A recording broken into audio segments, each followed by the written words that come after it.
Exactement, une immense solidarité ici.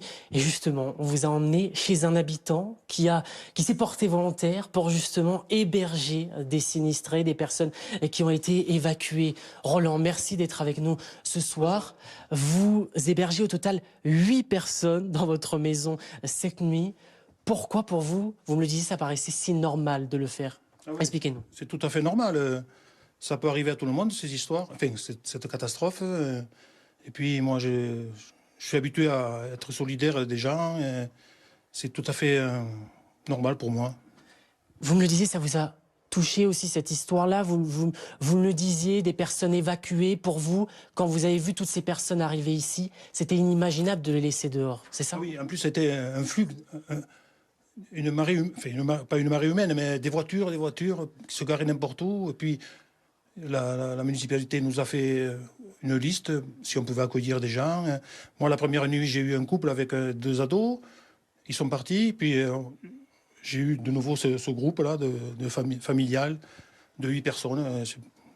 Comment s'est passée votre rencontre justement avec cette famille? La rencontre s'est faite, on m'a présenté à eux, et puis j'ai dit, il n'y a pas de problème, venez chez moi, vous serez bien accueillis, vous aurez 2 chambres, une salle de bain, complètement autonome. Voilà, c'est comme ça, c'est normal, quoi. Merci beaucoup Roland. Marie, on va continuer à vous emmener parce que on va quand même pas en rester là. Regardez, on est justement avec ces personnes évacuées.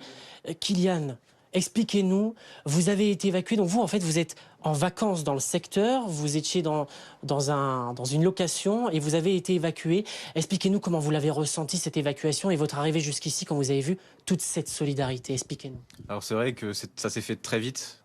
Les flammes ont progressé très rapidement. C'était assez soudain. On n'avait pas forcément d'indication. Le réseau était coupé. Donc c'est vrai qu'on a eu les infos un peu au compte-gouttes. Mais quand on est arrivé à Tuchan, on a vraiment été aidé directement. On n'a pas eu de soucis. C'est tout ce qu'on avait besoin. Quand vous voyez Roland, avec qui on a discuté juste avant, vous accueillir comme ça, chez lui, presque comme si vous étiez de sa famille, qu'est-ce que ça vous a fait à l'intérieur? Ça fait du bien de se sentir aidé, épaulé dans les moments difficiles comme ça. Quand c'est pas prévu, quand tout nous tombe dessus d'un coup. Non, c'est extrêmement généreux de leur part.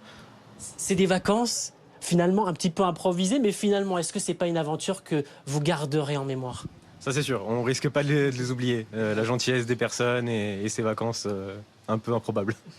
Merci beaucoup à vous. On vous souhaite bien évidemment beaucoup de courage. Il y a au total ici 230 personnes qui sont accueillies dans la commune. Alors soit chez des habitants, comme ici chez Roland, mais également dans un gymnase avec un ensemble de lits